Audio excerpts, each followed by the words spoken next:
அனைவருக்கும் வணக்கம். நான் திருப்பூர்லேருந்து பிரசன்ன ஜோதி ஈஸ்வரி ராஜிங்க. நம்ம இந்த பதிவில் பார்க்க போகிறது என்னன்னு பார்த்தீங்கன்னா, இன்றைக்கி சஷ்டி திதியும் செவ்வாய்க்கிழமையும் சேர்ந்த நாள் நம்ம முருகப்பெருமானை தரிசிக்கலாம் அப்படின்னு சொல்லி சிவன்மலைக்கு வந்தாங்க.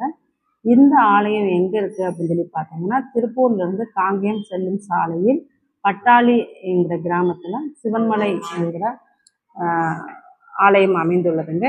இந்த ஆலயத்தில் முருகப்பெருமான் சுப்பிரமணிய சுவாமியாக இங்கே காட்சி தர்றாரு. இந்த ஆலயம் எப்படி உருவாச்சு அப்படிங்கிற தல வரலாறு என்னன்னு பார்த்தீங்கன்னா, சிவபெருமான் திரிபுரத்தை அழிக்க மேருமலையை வில்லாக பயன்படுத்திய போது அதிலிருந்து சிதறிய சிறு பகுதி இந்த சிவன்மலை அப்படிங்கிற வரலாறு சொல்கிறது.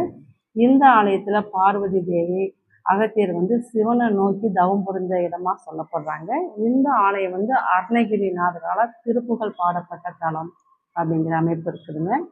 அதாவது இந்த ஆலயத்தில் வள்ளி குகையில் வள்ளி அம்மாவை திருமணம் செய்த கையோட காதல் மனம் புரிந்த முருகப்பெருமான் இந்த ஆலயம் குடிபெயர்ந்ததாக அந்த தல வரலாறு சொல்லப்படுகிறது. அதாவது இந்த ஆலயத்துக்கு என்ன ஒரு தனி சிறப்பு அப்படின்னு சொல்லி பார்த்தோம்னா, காதல் மனம் புரியக்கூடியவங்க, தங்கள் காதல் உண்மையான காதலாக இருக்கும் பட்சத்தில் அது திருமணத்தில் முடியணும் அப்படின்னு நினைக்கக்கூடியவங்க இந்த ஆலயம் சென்று வழிபாடு செய்து வர கண்டிப்பாக அவங்க காதல் கைகூடும் அப்படின்னே சொல்லலாம். அதே போல் 2 திருமணம் செய்த ஆண்கள் பார்த்திங்கன்னா, அந்த 2 மனைவிமார்களுக்கிடையே பிரச்சனைகள் இருந்தாலும் இந்த ஆலயம் சென்று வழிபாடு செய்கிறப்ப அந்த 2 மனைவிகளும் கொஞ்சம் ஒற்றுமையாக இருப்பாங்க. ஏன்னா இங்கே சுப்பிரமணிய கடவுள் தனி சன்னதியாகவும் வள்ளி தெய்வானை தனி சன்னதியாகவும் இருக்காங்க. அதனால் அந்த 2 மனைவிமார்கள் இந்த ஆலயம் வழிபாடு செய்கிறப்ப அவங்களுக்குள்ள உள்ள கருத்து வேறுபாடு நீங்கும் அப்படிங்கிற அமைப்பு இருக்குது.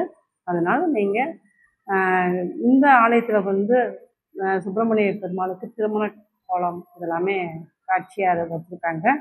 திருமணம் தாமதம் உள்ளவங்க, தடை உள்ளவங்க இந்த ஆலயம் சென்று சுப்பிரமணிய பெருமாளை நீங்கள் வேண்டிக்கிறப்ப கண்டிப்பாக உங்களுக்கு திருமணம் விரைவில் கைகூடும் அப்படிங்கிறது தான்.